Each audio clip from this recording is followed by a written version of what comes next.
Hi, Ghost Addicts. Today we have a very scary ghost story for you. So please hit the subscribe and give us a 5-star nice review and download the podcast. And if you can be so kind to subscribe to our YouTube channel, Storytime Fun. And if you'd like to donate to the podcast, buy me coffee Sneakies. So let's get started. You're going to love this story. This is a called Lot Number 249. Lot Number 249 is a gothic horror short story by British writer Arthur Conan Doyle. Oh, yes, Sherlock Holmes. And it's about an University of Oxford athlete named, of all names, Abercrombie Smith. Everyone's thinking of the sweaters, yep. So it's an athlete that goes to the University of Oxford, and his name is Abercrombie Smith. And then suddenly he noticed a strange series of events surrounding Edward Bellingham, who's an Egyptology student who owns many ancient Egyptian artifacts, including a mummy. And of course, he brought him to his Oxford University school, all his Egyptian artifacts, and even a mummy. Of course. Hey, are you my roommate? How'd you like to have that roommate in college? Hello, this is my mummy. I got it from Egypt. Well, here we go. You ready for lot number 24 by Arthur Conan Doyle, author of Sherlock Holmes? Let's begin. Oh, yes. So, here we go. Of the dealings of Edward Bellingham with William Monkhouse Lee, and of the cause of great terror of Abercrombie Smith, it may be that no absolute and final judgment will ever be delivered. It is true that we have the full and clear narrative of Smith himself, and such corroboration as he could look for from Thomas Styles, the servant, from the Reverend Plumptree Peterson, fellow of old, and from such other people as chance to gain some passing glance at this or that incident in a singular chain of events. Yet in the main, the story must rest upon Smith alone, and the most will think that is most likely that one brain, however outwardly sane, has somehow subworked in its texture some strange flaw in its working, and on the path of nature has been overstepped in any day in so famed a centre of learning and light as the University of Oxford.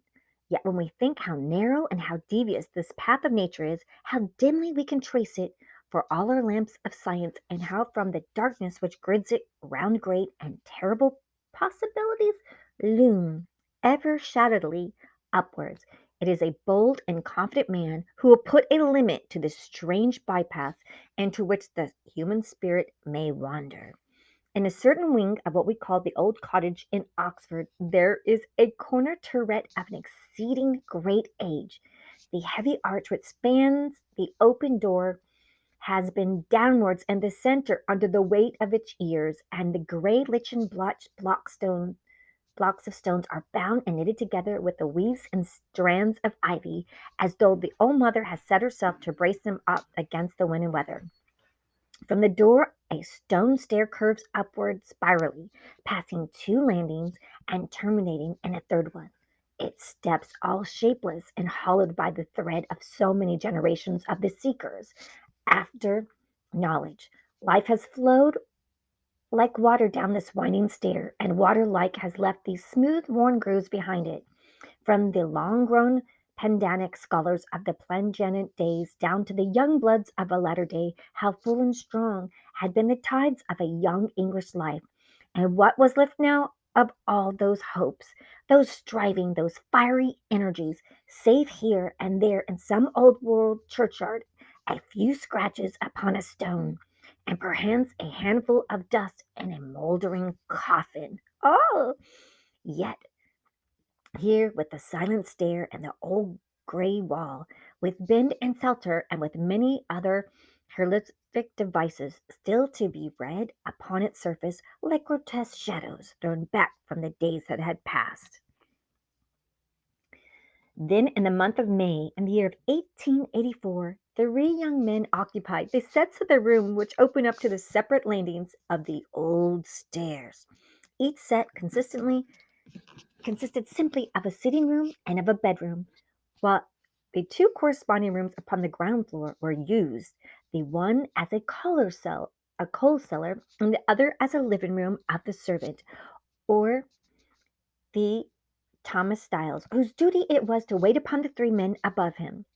To right and to left was a line of lecture rooms and of offices, so that the dwellers in the old turret enjoyed a certain seclusion, which made the chambers most popular among the more studious undergraduates. Such were the three who occupied them now: Abercrombie Smith, Edward Bellingham beneath him, and William Monkhouse Lee upon the lowest story. It was 10 o'clock on a bright spring night, and Abercrombie Smith lay back in his armchair, his feet upon the fender, and his briar root pipe between his lips. He likes pipes, that Arthur Conan Doyle, right? In a similar chair, and equally at ease, there lounged on the other side of the fireplace his old school friend, Jethro Hasty.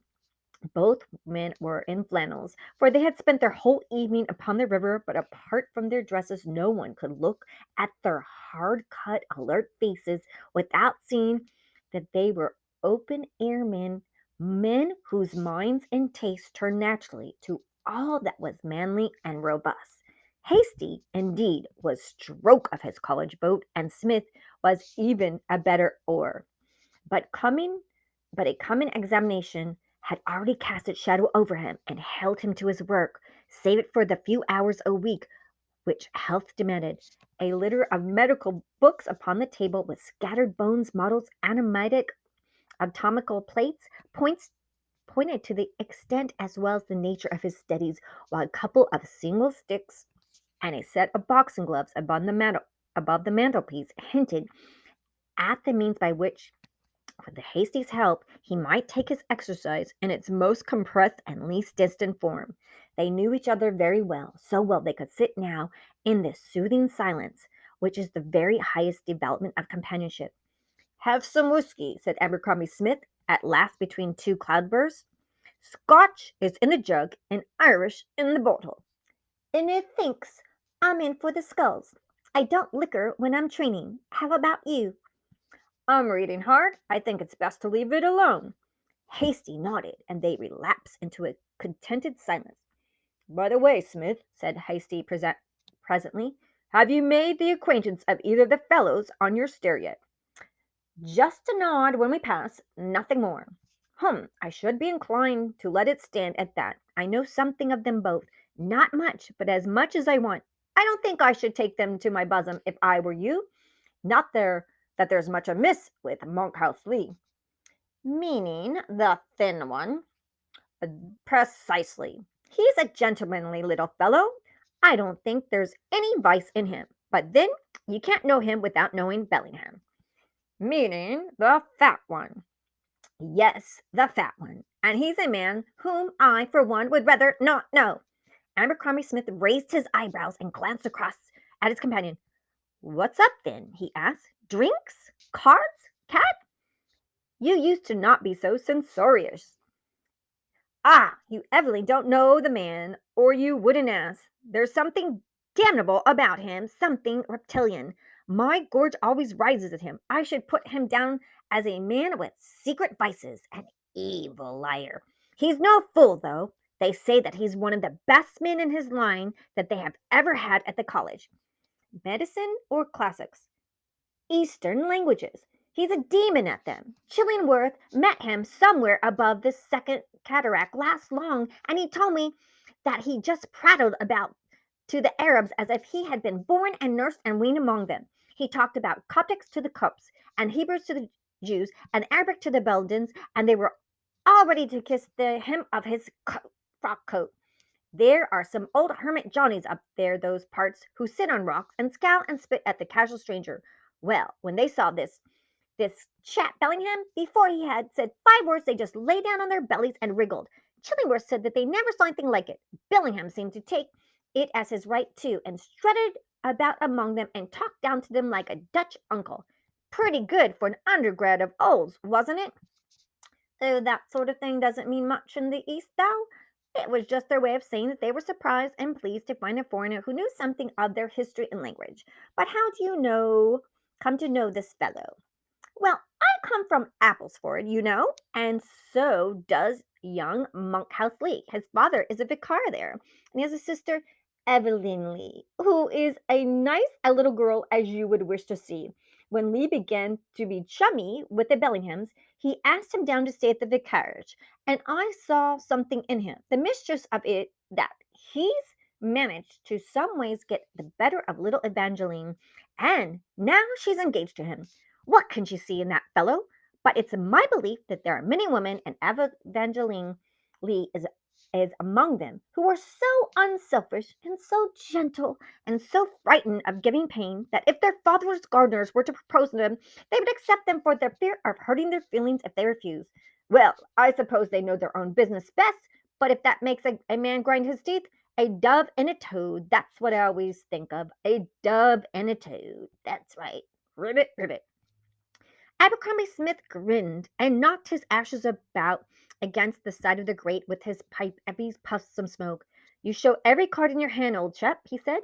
What a prejudiced, green-eyed, evil-thinking old man it is. You really have nothing against this fellow except that. Well, I've known her ever since she was as long as that cherry wood pipe you're smoking there, and I don't like to see her taking risk, man.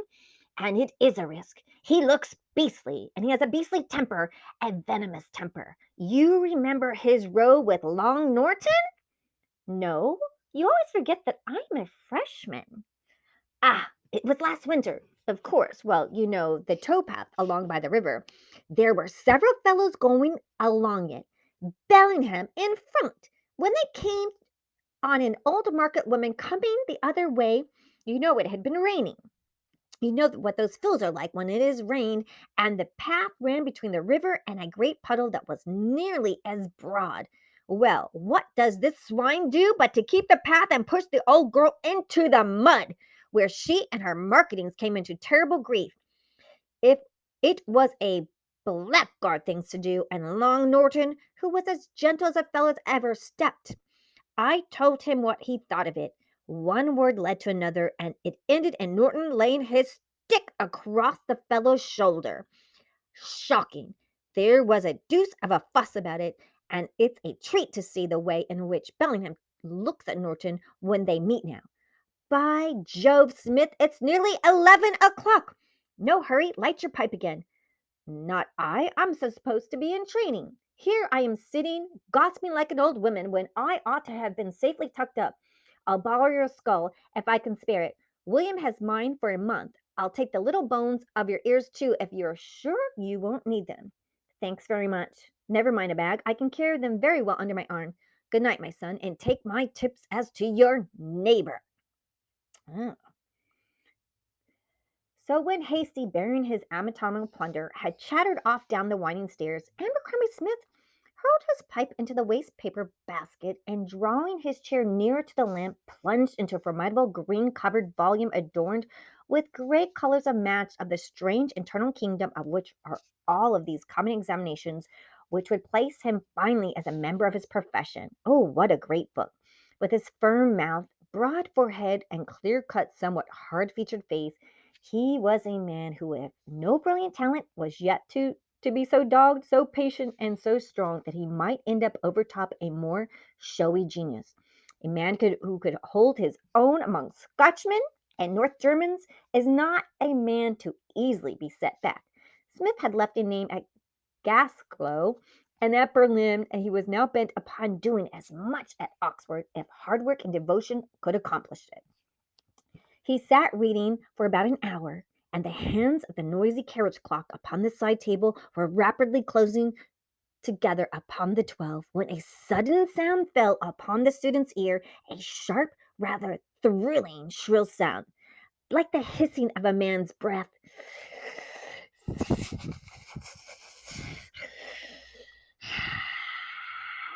Who gasped under strong emotions.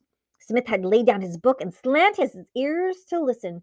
There was no one other in the room besides him or above, so that the interpretation came certainly from the neighbor beneath him, the same neighbor of whom Hasty had given so unsavory an account. Smith knew him only as a flabby, pale-faced man of silent and studious habits, a man whose lamp threw a gold bar from the old turret even after he had extinguished his own. This community and lateness had formed a certain silent bond between them. It was soothing to Smith when the whole hours stole on towards dawning to feel that there was no one close who set a small value upon his sleep as he did. He could even see him at times, for the moon lay behind the turret frame. Smith could sometimes see the blurred outline of a sunken head and rounded shoulders of the workers beneath him. Even now, as his thoughts turned towards him, Smith's feelings were kindly. Hasty is a good fellow, but he was rough, strong-fibered, and no imagination or sympathy. He could not tolerate departures from what he had looked upon as the model type of manliness. If a man could not be measured by a public school standard, then he was beyond the pale with Hasty. Like so many others who are themselves robust, he was apt to confuse the constitution with the character, to ascribe to want of principle what was really of want circulation. Smith was his stronger mind, knew his friend's habit, made allowances for it now, as his thought turned towards the man beneath him. There was no return of the singular sound, that hissing sound. Very strange, how odd. Ooh, and Smith was about to turn to his work once more when suddenly there broke out in silence of the night a hoarse cry, a positive scream, the call of a man who is moved and shaken beyond all control. Ah! Smith sprang out of his chair and dropped his book. He was a man of fairly firm fiber, but there was something in the sudden, uncontrollable shriek of horror which chilled in his blood and pringled on his skin. Coming in such a place and at such an hour, it brought a thousand fantastic possibilities into his head. Should he rush down, or was it better to wait? He had all the natural hatred of making a scene, and he knew so little of this neighbor that he would not lightly intrude upon his affairs. For a moment, Abercrombie, he stood in doubt, and even as he balanced the matter, there was a quick rattle of footsteps upon the stairs, and young Monkhouse Lee, half dressed and as white as ashes, burst into his room. "Come down!" he gasped. "Billingham is ill." Abercrombie Smith followed him closely down the stairs into the sitting room, which was beneath his own, and intent as he was upon the matter of hand, he could not but take an amazing glance around him as he crossed the threshold. It was such a chamber as he has never seen before, a museum rather than a study. Walls and ceilings were thickly covered with 1,000 strange relics from Egypt and the East. Tall, angular figures bearing burdens or weapons stalked in an uncouth frieze upon the apartments. Above were bull-headed, stork-headed, cat-headed, owl-headed statues with viper-crowned almond-eyed monarchs, and strange, beetle-like deities cut out of the blue Egyptian lapis lazuli. Horus and Isis peeped down from every niche and shelf, while across the ceiling a true son of the old Nile, a great hanging-jawed crocodile, was slung in a double noose. In the center of this singular chamber was a large square table littered with papers, bottles, and dried leaves of some graceful palm-like plant. These varied objects had all been heaped together in order to make room for a mummy case, which had been conveyed from the wall, as was evidenced from the gap there, and laid across the front of the table.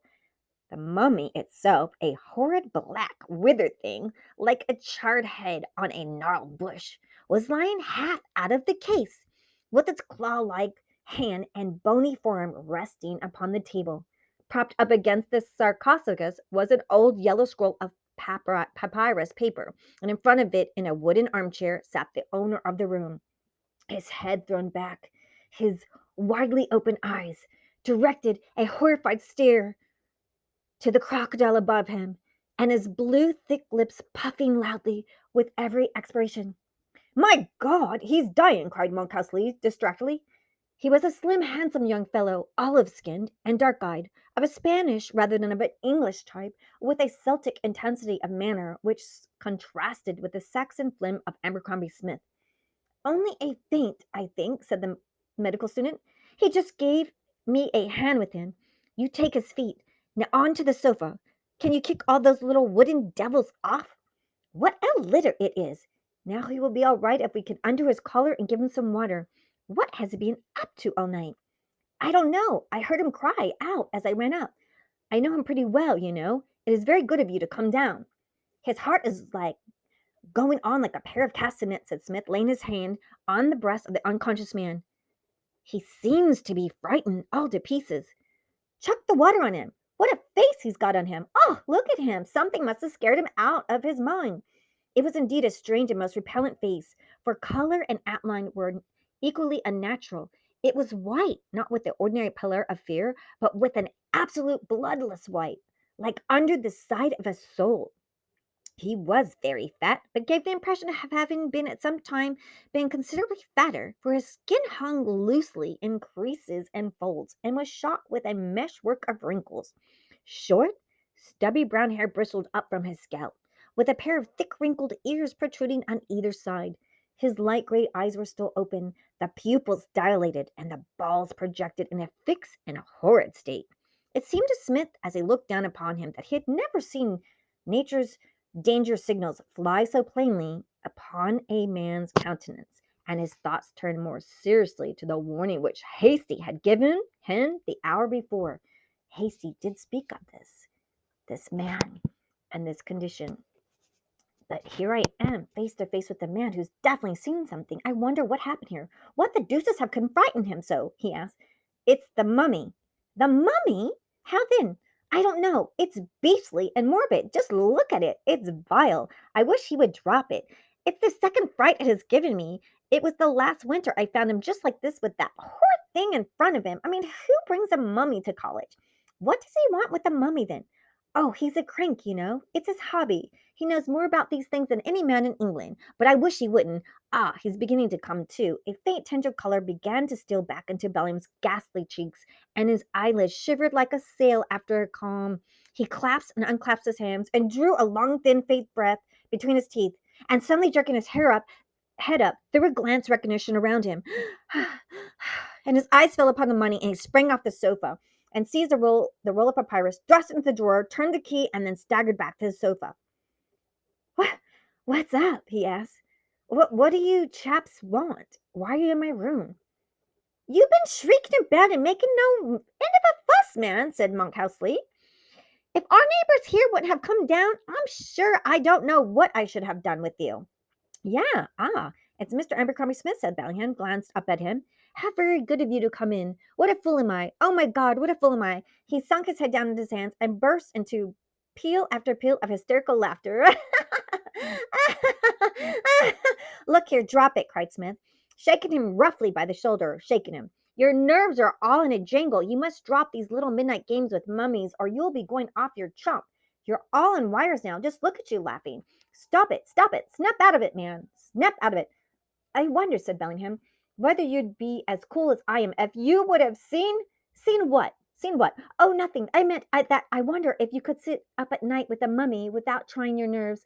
I have no doubt that you're quite right. I dare say that I have been taking it out of myself too much lately.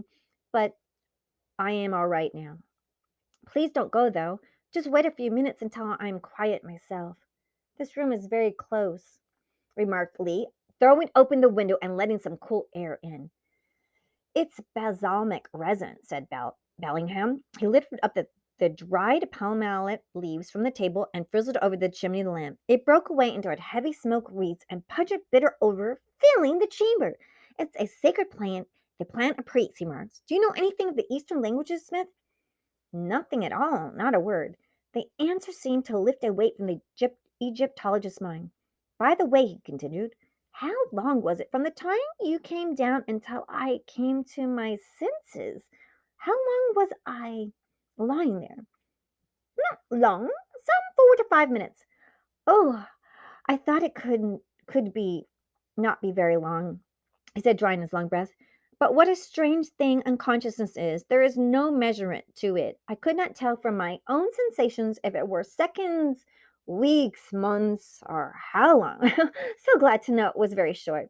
Now that gentleman on the table was packed up in the days of the 11th dynasty, some 40 centuries ago, and yet if he could find his tongue, he could tell us the lapse of time has been but a closing of the eyes and a reopening of them. It is singularly fine, Mummy Smith, Smith stepped over the table and looked down with a professional eye on the black and twisted form in front of him. The features, though horribly discolored, were perfect, and two little nut-like eyes still lurked in the depths of the black, hollow sockets of the mummy. Creepy, creepy, and oh, your soul just shuddered around it. The blotched skin was drawn tightly from bone to bone, and a tangled wrap of black coarse hair fell over its ears, old and moldy and stinky. Two thin teeth, like those of a rat, overlaid the shrilled lower lip. In its crouching position with bent joints and craned head, there was a suggestion of energy about the horrid thing which made Smith gorge rise. The gaunt ribs with their parchment-like coverings were exposed, and the sunken, leaden-hued abdomen with a long slit where the embalmer had left his mark, but the lower limbs were wrapped around with coarse yellow bandages. A number of little clove-like pieces of myrrh and cassia were sprinkled over the body and lay scattered on the inside of the case. The mummy smelt old, looked wretched, and was creepy. I don't know his name, said Billingham, passing his hand over the shrilled head. You see, the outer sarcophagus with the inscription is missing. Lot 249 is all the title he has now. You see it printed on his case. That was his number in the auction at which I picked him up. You got him in an auction? Yes, and his name is Lot 249.